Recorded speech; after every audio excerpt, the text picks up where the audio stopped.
You are now listening to theGrio's Black Podcast Network, Black Culture Amplified. In the mid-90s at my college, Auburn University, there was this nightclub called the Ultra Box. It was like right across the street from campus. It was basically the black nightclub for all the black students. And, there was, of course, a bunch of white clubs. And the thing about the white clubs is they had what they call a membership policy. So you just couldn't pay your money and go in. You either had a membership or the fee was that you had to fill out this application. They'll give you a card and you could go in because they were essentially private clubs. The most famous one, you could look it up, it's called the Supper Club. But the Ultra Box was the only black club. It was the only nightclub for black people until, white people started coming. And, as it grew, there'd be one or two white people there. And then, more white people started showing up because, this was the mid-90s. Everybody was starting to listen to hip hop. And as more white people came, the club raised the price of the drinks. They started playing more diverse music. And, one of the things about the Ultra Box was that if you went to the bar, you could talk to somebody because it was going to take a long time to get your drinks. But when the white people started showing up, they renovated, they put up a VIP section where you could get your drinks really quickly, but, they would cost more. And in the VIP section, they had another DJ that played EDM music and basically white music. And at first, the black people liked it. You could pay a couple of more dollars, get you a drink real fast. But then they started making more changes. They upped the price of all the drinks. And then sometimes you'd go there and the DJ from the VIP section would be playing white music in the regular part of the club. And then one day we showed up and they had a sign that said, no baseball caps, no gold chains, and no jerseys. And just like that, the Ultra Box had been gentrified. Yep, the Ultra Box was white. I'm Michael Harriot, world-famous white peopleologist, and this is theGrio Daily, the only podcast that actually looks at you like one of your little friends. And today we're going to talk about gentrification. What is gentrification? Because we got to know what gentrification is before we even talk about this. Now, according to our girl Merriam-Webster, gentrification is a process in which poor areas of a city experiences an influx of middle class or wealthy people who renovate and rebuild homes and businesses, and which often results in an increase in property values and the displacement of earlier, usually poor residents. Now, that's a long definition, but when I used to teach my class called Race as an Economic Construct, I could simplify it, right? I used a more relatable word for gentrification. I called it micro-colonization. Now think about it. See, when the English colonizers from the Virginia Company of London showed up on the shores of Turtle Island, which is, what they used to call America or North America, or, this continent, well, they would say that they came there for economic development. Of course, the natives who were already there wouldn't say that because the natives knew that they were basically there to gentrify this continent. And there are some people, of course, who think that there's nothing wrong with gentrification. If you live in a neighborhood, you want a Panera Bread and a Starbucks too. I don't drink coffee, but apparently Starbucks coffee is totally different from all the other coffees in the world. Maybe they get their coffee beans from Whitelandia or, the white version of some country in the Caucasus Mountains. But the problem is there is a difference between neighborhood revitalization and gentrification. Now, both of them make improvements and add resources to neighborhoods, but the goal of one is to change or improve the lives of the people who live there. But the main goal of gentrification is to change or improve the area to make it attractive for people who don't live there. And that's the most essential part of gentrification, displacement. think of it this way. See, there was nothing wrong with those white people who came to the Ultra Box if they liked the music and the atmosphere and the people who partied there already. But when they started bringing their friends, they wanted the music to change. They didn't want to wait at the bar, so they wanted their own bar. They wanted to go to a black club, but they didn't like the stuff that made the Ultra Box a black club. So they erased the stuff that made them uncomfortable because of their whiteness, because of their privilege, because they were used to the supper club. They were used to all the white clubs. And the same is true with neighborhoods. See, there's nothing wrong with a white person moving into a black neighborhood. The problem is, let's be honest, most white people don't like living in black neighborhoods. I should say that's not my opinion. There are studies that show that the vast majority of white people don't live in diverse neighborhoods as opposed to black and Hispanic people. And the thing is that because white people don't live or don't like living around black people, there's less competition for black homes, which makes black neighborhoods cheaper to live in. According to a study at the Brookings Institute, the average U.S. metropolitan area's homes where the population is 50% black are valued at roughly half the price as homes with no black residents, in neighborhoods with no black residents. And that's even if they have the same amenities, same resources, same crime rates. And that study also says that 10% of neighborhoods are majority black. That's across America.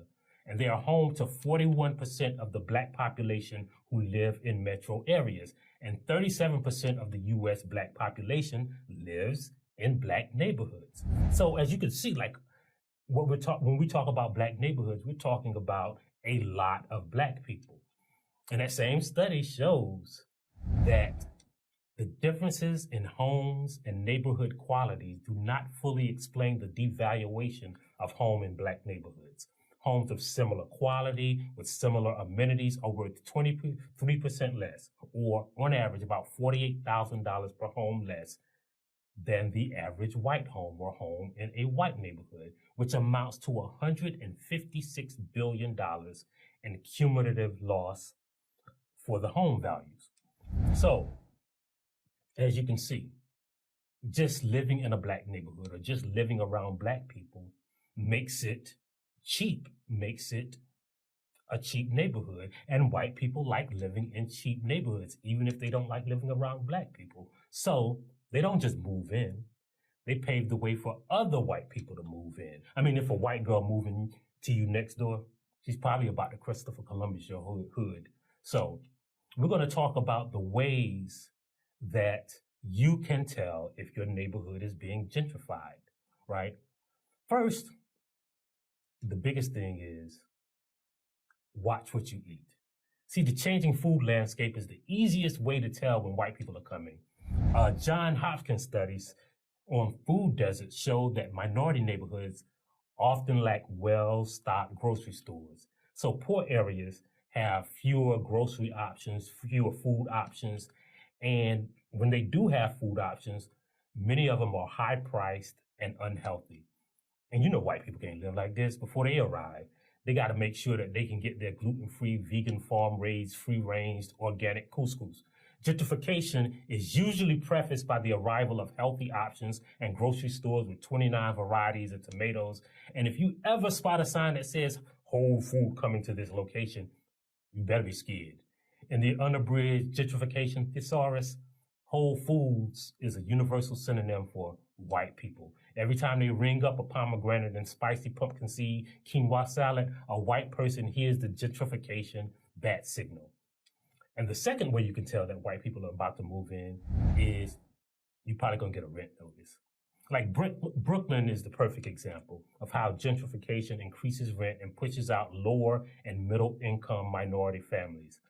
As Brooklyn became the mecca for New York hipsters, the area became younger, whiter, and more affluent. A report by the New York University Furman Center says that the decrease in black population affected Brooklyn in a number of ways, right? As the number of people with college degrees increased, so did the rent. And since 2000, the rent in the Brooklyn neighborhood of Williamsburg and Greenpoint has increased 79%. So when you can't afford to live there, that means white people are coming. And the third way is Black-owned businesses start to disappear. See, remember that thing I said about Starbucks? See, it's not because Starbucks has special kinds of coffee beans. Or remember the little Jamaican restaurant where you used to get jerk chicken because they were always out of oxtails? I mean, I don't know why, but Jamaican restaurants always run out of oxtails. That is an example of what is displaced when white people move in, right? Like, when white people move in, they come in the same way that McDonald's keeps McFlurries on the menu, but the machine is always broken. Is the oxtail machine broken? I don't know. Okay, I'm going to get off the oxtail. But that Jamaican restaurant is now a Subway. Your barbershop is now a Starbucks. That beauty supply store where you bought your weave and your hair gel is now a Starbucks. In fact, everything is just a Starbucks. Because if there's one thing white people love more than bragging on how they got their jeans from a thrift shop, uncoordinated writhing to guitar solos and white supremacy, it's Starbucks. So minority-owned businesses always disappear when a neighborhood starts gentrifying because they have to make way for high-volume corporate stores because, small businesses can't afford the rent, which leads to economic disempowerment of Black communities because, and this is the important part, see, that Jamaican restaurant, they took their uniforms to get cleaned at the Black-owned dry cleaners. And that little Black-owned sandwich shop, right, they bought their bread from the local, food distributor.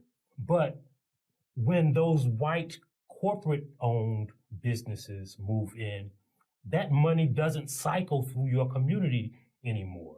And so they don't hire people from your community.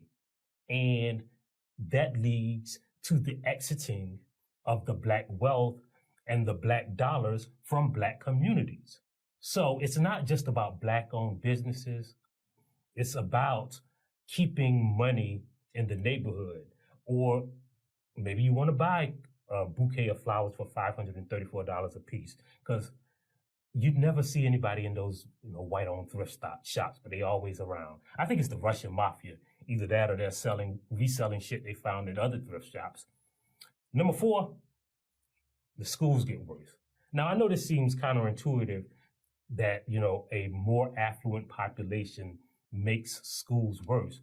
But, see, white people don't like sending their children to school with Black students. So they are more likely to enroll their children in schools outside of the district or in private schools. And most people who gentrify neighborhoods are young. So as they displace families, they aren't as likely to get involved with school-related issues. They're not likely to make sure that the schools are safe or, good. So they take advantage of other options because of their higher incomes. And because of that, the schools get worse. Even if they, create a better school, what they'll do is they'll take the good performing Black students out of the local public schools and put them in what they call magnet schools or private schools or, the schools that they create because, again, they don't want their children to go to school with Black kids. Now, the 5th thing you'll see is almost universal. It's an increase in police presence. See, white people will call the cops on your ass in a minute. As your community turns whiter, you'll notice a larger police presence because white people's interactions with cops tend to mean that they are safer, while Black people's interactions with cops generally means that they'll be less safe.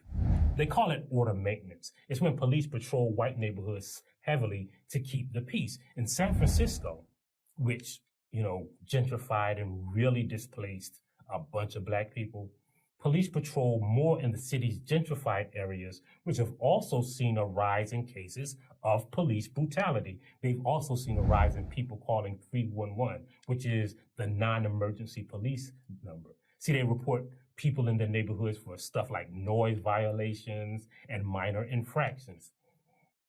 And many cities have installed quality of life phone numbers by which they can call the police about non-emergency issues. In Seattle, 23% of the disturbance calls were filed against people in gentrified neighborhoods, citing noise and other complaints. So when the police show up, that means your neighborhood is being gentrified. Like once I got a letter asking for some advice, and this is a true story from a woman who moved into a neighborhood in New York, in Harlem. And she moved above a bar, a nightclub. And her letter was how to ask if they could keep the music down without, being or seeming like a gentrifier. And I told her, wait, you moved into a place that existed and that had a whole ecosystem, a whole economic ecosystem before you moved there. And you said, yeah, but I know it was a nightclub when I moved in, but every business around me should stop what they're doing to cater to my comfort. That's the difference between improving a neighborhood and gentrifying it. You want the whole population of that neighborhood to cater to your privilege. And the final indication that your neighborhood is being gentrified is white people shit. I mean, for real, there's no other way to describe it. If a basketball court is replaced by a dog park, that's white people shit. When was the last time a dog got a college scholarship or played his way out of a rough neighborhood? But if you bring up Bud Air, we might have to fight because he went straight to the pros. Plus, he was a terrible rebounder and his three-point jump shot was trash. But if your neighbor knocks on your door and asks if you don't mind keeping it down between the hours of 3 p.m. and 1 a.m. because that's when she's meditating and doing yoga, that's white people shit. If you notice your corner store stopped selling Black & Milds and 40s, but suddenly has SPF 201 sunscreen and a microbrewery with IPAs, that's white people shit. If no one shows up at the Black Lives Matter march, but some white lady in Birkenstocks stops you in front of the Whole Foods to ask if you'll sign a petition to erase the neighborhood mural of Tupac and Biggie because their misogynistic lyrics might trigger someone and she wants the neighborhood to be a safe space, that's white people shit. And the cops are somewhere near. And it's too late to stop the white people from coming anyway. So all you can do is, download the GRIO app, subscribe on your favorite podcast platform or on YouTube, and tell a friend. And we'll leave you today with that famous saying that has been uttered in every Black neighborhood just before it was gentrified. Hey, I think there's some white people outside. See you next time on the GRIO Daily. Thank you for listening to the GRIO Daily. If you liked what you heard, please give us a 5-star review, download the GRIO app, subscribe to the show, and share it with everyone you know. Please email all questions, suggestions, and compliments to podcasts@thegrio.com.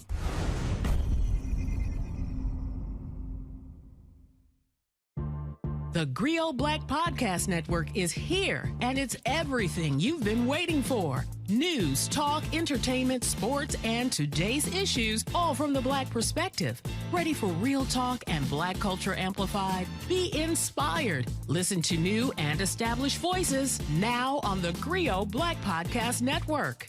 Listen today on the GRIO mobile app and tune in everywhere great podcasts are heard.